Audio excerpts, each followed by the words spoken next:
Olá, agora que já propusemos, já concluímos quem é você, que é você, ou seja, qual é a sua constituição orgânica, começamos a responder sua origem, de onde você veio, como você chegou aqui. Eu gostaria de lembrar que muitas hipóteses já se apresentaram. E por que essas hipóteses tiveram que ser descartadas? Muito bem. Elas são hipóteses ou apenas materialistas ou filosóficas. As materialistas erram porque encaram o homem como apenas uma parte animada da matéria. Mas isso é o mesmo que acontece com o boi, com o cavalo e com o cachorro. A filosofia, ela tem que ser aceita porque ela não consegue se provar. E às vezes ela procura misturar conceitos imateriais, possibilidades, como é o caso de pensar nas cosmogonias, pensar nas hipóteses, assim, às vezes até esdrúxulas. Me lembro de um homem que dizia que o ser humano, o homem, foi feito por Deus. Deus enfiava seus dedos numa um tacho de material, balançava o dedo e cada pingo era um homem. E assim ele foi fazendo os homens. Folclórico, humorístico, mas é uma forma dele pensar. Para ele era real. Muito bem.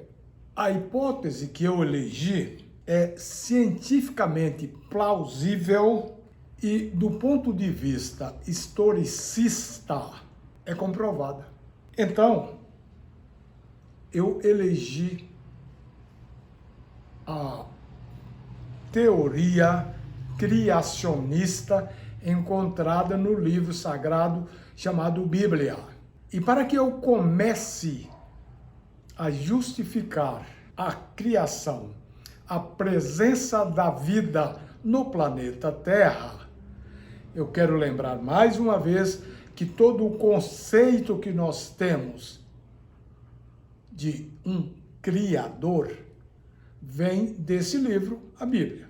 Portanto, eu tenho que justificar a minha crença, já que eu não estava lá quando tudo começou. Eu tenho que justificar a minha crença no que esse livro ensina. E eu faço isso com muita facilidade, usando justificativa historicista e, como disse, aquilo que pode ser cientificamente comprovado. Hoje eu quero trabalhar com a justificativa. Para mim, a prova de veracidade da Bíblia começa no livro hebreu, que tem o nome de Daniel. No capítulo 2 desse livro, esse profeta hebreu relata um sonho que Nabucodonosor II, filho de Nabopolassar, que foi o principal imperador da Mesopotâmia, da Caldeia, ele teve um sonho. Eu vou procurar ser breve, porém demorar o tempo suficiente para que se entenda. A história relata o seguinte: alguém pode conferir no capítulo 2 desse livro de Daniel. O rei, que era pagão, havia conquistado Judá, o reino do sul, no ano 605 a.C. E com uma comitiva muito grande de pessoas escravizadas por ele, de vassalos, ele tinha esse pessoal consigo na Babilônia. Uma noite ele teve um sonho e de manhã estava perturbado com o sonho. Sabia que era uma coisa muito significativa, porém nem sequer lembrava o sonho. Ele convocou a inteligência, a intelectualidade, magos e feiticeiros para destrinchar o mistério. Aqueles homens disseram: rei, conta o sonho para a gente interpretar. Ele falou: o problema é que eu esqueci o sonho. Eu não tenho como contar o sonho, pois eu esqueci. Nós também não temos como interpretar o sonho, que o senhor não sabe. Não, vocês têm que me fazer. A discussão acabou com o rei determinando que eles deviam ser executados, tidos como charlatães, que de fato eram. Mas um cativo vindo de Judá, que tinha exatamente o nome de Daniel, a história é cheia de detalhes, mas eu vou ter que abreviar, se apresentou e disse: tudo bem, rei, existe um Deus no céu que interpreta os sonhos e ele vai interpretar o seu sonho. Tudo bem. Você estava dormindo, sonhou e viu uma grande estátua. A estátua era composta de 4 metais e mais barro. A estátua tinha a cabeça de ouro, o tórax de prata, o ventre e as coxas de bronze, as pernas de ferro e os pés de ferro misturado com barro. Quando você estava olhando, veio uma pedra que não foi atirada por ninguém. E a pedra acertou os pés da estátua, que a esmiuçaram. Acabou a estátua. Quando ele contou o sonho, o rei então proclamou: é exatamente, recobrei agora a memória. Essa é a história. Então, Daniel disse para ele: estas divisões com materiais de valores decrescentes é a história que se segue a partir do teu reinado. E diz ele: tu és a cabeça de ouro. Porém, depois de ti, virá um reino mais fraco. Em termos de valores materiais, é o peito de prata. E em seguida, o ventre de bronze.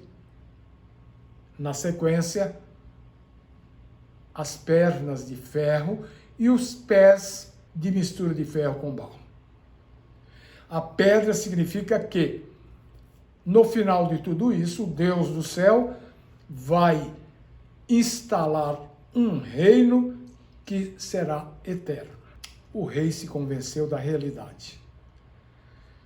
De onde é que eu vou tirar a lição para justificar minha crença? Primeira coisa, o reino da Babilônia foi ou não uma realidade? Ora, quando se escava o subsolo do Iraque, lá está a Babilônia, com fortes argumentos, com materiais, inscrições, lápides, que indicam a presença da Babilônia. Como eu vou falar da Pérsia? Ora, até meados do século passado, do século XX, o país que conhecemos como Irã tinha também o nome de Pérsia. Era Irã ou Pérsia. Além de artigos que se tem hoje, como tapete persa e outros objetos famosos. Houve, de fato, o reino universal da Grécia? Ora, a Grécia está presente até hoje. Nós falamos grego. Quando nós falamos ortopedia, a palavra grega que significa criança acertada, corrigida. Orto, paedo, que é criança, orto, de certo. de correto. Quando falamos pneumonia, estamos falando grego. Pneumonia é uma palavra que significa doença do pulmão. Por que pneuma? Por quê? Pneuma é ar, é vento, é sopro. É por isso que os nossos automóveis têm uma peça que chama pneu, que é um depósito de ar. O pulmão é o nosso órgão carregado de ar, que faz as mudanças gasosas que o organismo precisa que sejam feitas. Nós continuamos falando grego. E o Império Romano, que foi o quarto império, ele existiu? Basta você olhar para você ver os escombros ainda do grande anfiteatro, o Coliseu, onde as feras e os degladiadores se encontravam. Então, a história se cumpriu do mesmo jeito que Daniel falou. E a pedra? Ainda não. Mas se 80% da história já se cumpriu, por que apenas 20% não se cumpriria? Não há por que duvidar. Portanto, eu posso confiar neste livro. Esta é a minha conclusão. Posso confiar neste livro. A Bíblia começa do jeito que eu vou falar aqui. Ipsis literis. Ela começa. Deus, no princípio, criou o céu e a terra. A palavra Deus que aparece ali é a palavra Elohim, que é plural da palavra Elohá. E o princípio? Qual é que é o princípio? Felizmente, Deus nos privou da cavilação, da especulação, quando foi o princípio. Ora, se o princípio foi antes de mim, eu vim a seguir ao princípio, como que eu vou estabelecer essa fração dentro de uma eternidade? Então, me satisfaz saber que, no princípio, havia alguém criando as coisas ali. Penso que nós falamos o suficiente para fazer uma introdução. Na próxima postagem, falaremos como efetivamente se deu a criação relatada no livro de Gênesis. Então, vamos para a próxima fala e explicaremos essas coisas. Um abraço.